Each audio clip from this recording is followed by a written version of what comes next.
And I want to single out one person. And that one person is sitting next to me. Her name is Liz Fowler. Liz Fowler is my chief health counsel. Liz Fowler has put my team together, the healthcare team.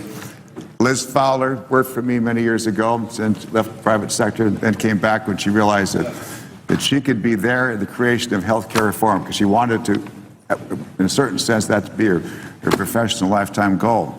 She put together the white paper last November 2008, 87-page document, which became the basis, the foundation, the blueprint from which almost all healthcare measures and all bills, both sides of the aisle, came from. She's an amazing person. She's a lawyer. She's a PhD. She's just so decent. She's always smiling. She's always working. She's always available to help any senator, any staff. And I thank Liz from the bottom of my heart. And in many ways, she typifies, she represents all of the people who've worked so hard to make this bill such a great accomplishment.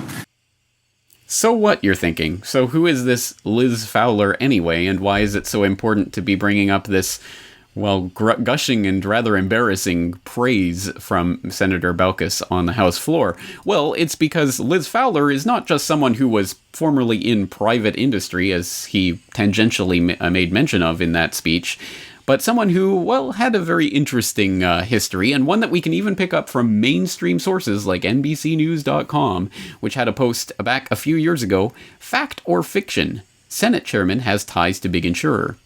Quote, Elizabeth Fowler, now serving as counsel to Baucus on the Finance Committee, worked as an executive, not a lobbyist, for WellPoint, the largest publicly traded commercial health benefits company from 2006 to 2008. Prior to that, she'd worked for Baucus. Committee spokeswoman Erin Shields called Fowler one of the brightest healthcare minds in the Senate, and she and the Finance Committee staff have been working day and night to reach the goal of reform that lowers costs and ensures quality, affordable healthcare coverage, which is Baucus's priority. Shields added that the only factor that influences his decisions and the decisions of his staff is whether a policy is right for his state and for the American people. According to Senate records, Michelle Easton, former chief health counsel to the Finance Committee under Baucus, is lobbying for WellPoint for her firm, Tarplin, Downs & Young. End quote. Well, of course, that MSM post obviously downplays the important aspects of this. The fact that Liz Fowler, the person who Baucus was gushing about and who was absolutely essential in bringing the Affordable Care Act to the American public, was not just a lobbyist for for America and the world's largest publicly traded health benefits company, but was in fact an executive for them. And if we wanted to be even more specific, which oddly NBCnews.com decided not to be, she was a former vice president of WellPoint. So here we have someone in the very heart of the private insurance world coming in to write the very Affordable Care Act, which is supposed to provide all of this wonderful manna from heaven free healthcare to the public. Except for the fact that it's going to cost the average American much, much, much more to get insured under this new regime. Here it is, unmasked for us all to see, the point at which the media has been studiously avoiding, which is that, yes, this is crony capitalism, aka fascism, aka corporatism, to its core. This is it for all the world to see. This is what it looks like, and this is exactly why healthcare costs in the United States are absolutely out of control and only getting worse as the government comes along to fix it and make it better with the help of their friends in WellPoint and other private health insurance companies. Absolutely ridiculous. And the fact that most people in the audience probably don't even know this fact is outrageous, considering the amount of coverage that the mainstream media has given Obamacare in recent months and recent years. And by coverage, of course, I mean cover up. Well, we could examine this in more detail today, but today I want to look more at the roots of this fascist corporatist system and how it developed, specifically with regards to the healthcare industry, because obviously that is something of pressing importance for Americans and people around the world in this day and age. And it's important to know that this did not come about through happenstance or mere chance. This happened as a result of a concerted and carefully plotted plan that was laid out generations ago by people with malice aforethought, we'll put it that way.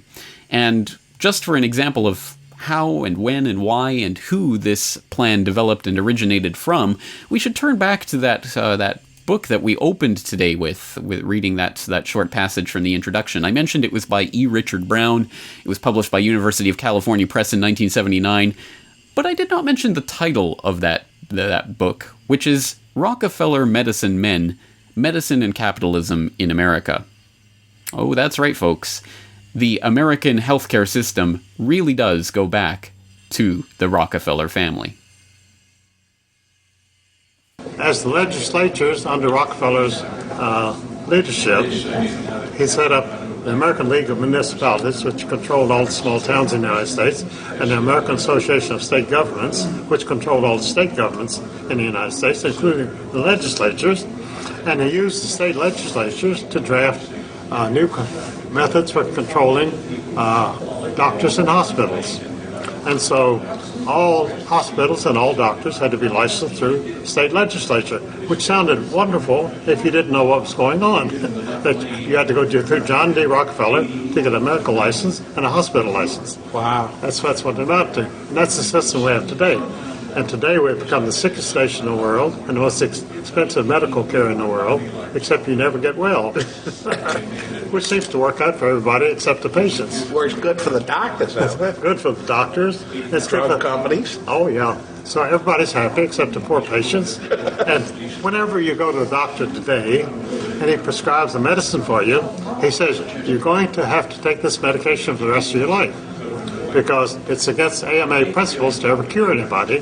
They've actually brought doctors up on charges of curing people. And they've drummed some of them out of the AMA for that very reason, because you're curing people. Because this might be the right thing to do, but from a business standpoint, it's better to keep them sick and keep them buying the medicine, which they buy from the Rockefeller drug companies, and go to the Rockefeller hospitals, and everybody's happy. And now they have the scam where if you can't afford it, the government's going to buy the drugs from the Rockefellers and give it to you, right? Well, that's why they had the Medicare system, because they developed Medicare. You know, I point out in my book, Murder by Injection, that for many years the AMA spent millions of dollars in Congress to fight Medicare because it was called government medicine, and they didn't want, the doctors were very independent, and they didn't want the government to control their business. Well, they wound up as employees of the government, and that's what they are. And now this new drug act, they're going to supply the drugs to the people that can't afford it with the taxpayers' money, but the drug companies will still get the money. They get the money. Yeah. Because a lot of the people who are buying drugs today and medications, like elderly people like myself, they couldn't afford the drugs, and so the government will pay for them. What a racket. Well, it shows that these people are good businessmen. Oh, very good. Yeah. They're not very ethical, though. Well, you and I could never think of such a diabolical plan. Well, that's right. You and I never could think of such a diabolical plan, but unfortunately that doesn't stop those who can, and we suffer from a lack of imagination on many of these subjects, which makes us perfect victims for those who would so abuse positions of power and influence in order to increase one's own profitability. Well, that, of course, was a brief snippet of an interview with Eustace Mullins, and, of course, I'll put the link into the full video interview so you can watch that on YouTube, along with, of course, all of the other things that I mentioned in today's episode in the show notes at corbettreport.com. But, well, this is a pretty grand claim to be making, that the Rockefellers were absolutely essential in shaping modern American medicine, and this could be cast aside as mere conspiracy theory by those who are not so familiar with the Rockefellers or their influence.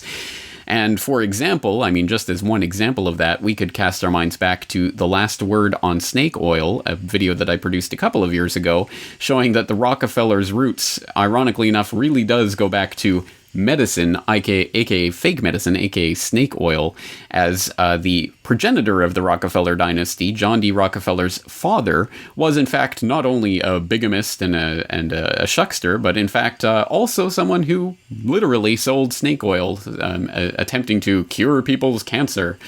And billing himself as a doctor when he was in fact not a doctor. So the Rockefellers' roots and their first attempt at amassing a fortune really does go straight back to the idea of attempting to cure people's cancer while doing nothing of the sort. That's just an ironic bit of history lesson, and I'll include the link into that video as well, so you can go and watch the last word on snake oil, which I think is still very relevant today. But again, there may be some who think, oh, Rockefeller, oh, you're just coming up with these crazy conspiracy theories. What do the Rockefellers have to do with medicine anyway? How did working for a Nobel laureate at the Rockefeller University shape your science career? So that was a pretty serendipitous event in my life. I knew I wanted to come back to New York City, and I was applying to postdoctoral positions in New York City. And a friend of mine at the time who was in New York City said to me, if you're going to go and do your postdoc there, you should go to the best possible place you can go, and that's the Rockefeller University. And for people who aren't familiar with it, the Rockefeller University is one of the most unique universities you'll ever come across. It doesn't have an undergraduate program. It has a graduate program and an MD, PhD program. It's small. It has no departments. It has no silos. It's unbelievably well funded. It's an amazing intellectual place. And I applied and got an interview in this guy, Paul Greengard's lab. I was interested in the stuff that he was doing. I went on my interview, gave a presentation, went out to dinner with him, and got the offer. And 5 months later, he won the Nobel Prize in Physiology or Medicine. And I never could have known that that was going to happen when I accepted my position in the lab. And I always joked with him afterwards that it's good that I got in before he won the Nobel Prize, because after he got it, the applications to the lab were skyrocketing, and I always thought I would never get in. And he always said, yes, you would still get in, you would still get in. But that experience showed me the best of science. What's it like to be in one of the most world-renowned, successful laboratories? What's it like to be a scientist in a lab where funding isn't, the biggest issue, like it is in most labs?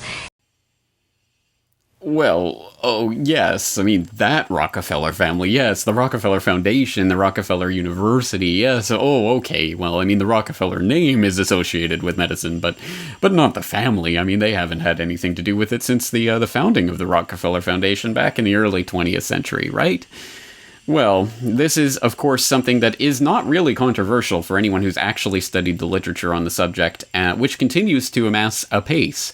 In fact, earlier this year, there was a book released via the auspices of Guangxi Normal University Press, published by a Chinese scholar, entitled To Change China, the Rockefeller Foundation's Century-Long Journey in China, which notes that, again, the Rockefeller Foundation was absolutely essential in shaping modern Chinese medicine as well as the American medical system. And just reading from a short article on this on Global Times, it says, quote, "The concept of traditional Chinese medicine, TCM, that stood in opposition to Western medicine developed in the late 19th century. Before that, Chinese doctors were open and flexible in their acceptance of Western treatments and ideas, but as Western techniques and theories outstripped Chinese ones and cultural conflicts developed, the idea that traditional Chinese treatments were either outdated or needed to be defended developed, culminating in a division of Chinese medical practitioners into Western and Chinese medicine by the 1920s. In her book To Change China, the Rockefeller Foundation's Century-Long Journey in China, just published in Chinese, Ma Qiuxia, Associate Professor of East Asian Studies at Oberlin College, holds that NGOs, especially the Rockefeller Foundation, contributed to this process. The basis of Western modern philanthropy that had been established, and the West was moving toward modern ideals of evidence-based medicine when the Rockefeller Foundation, endowed by billionaire John D. Rockefeller, entered China in the early 20th century. With the spreading of the missionary movements, Rockefeller became increasingly interested in China. His foundation bought the Union Medical School and renamed it the Peking Union Medical College. The foundation not just wanted to establish a first-class school of medicine in China, it also introduced the U.S. Johns Hopkins medical model to the Peking Union Medical College Hospital and viewed it as a laboratory of their social ideas, which reflects the foundation's ambition to change China." End quote. I'll let you continue reading on that subject and reading the book if you are so inclined.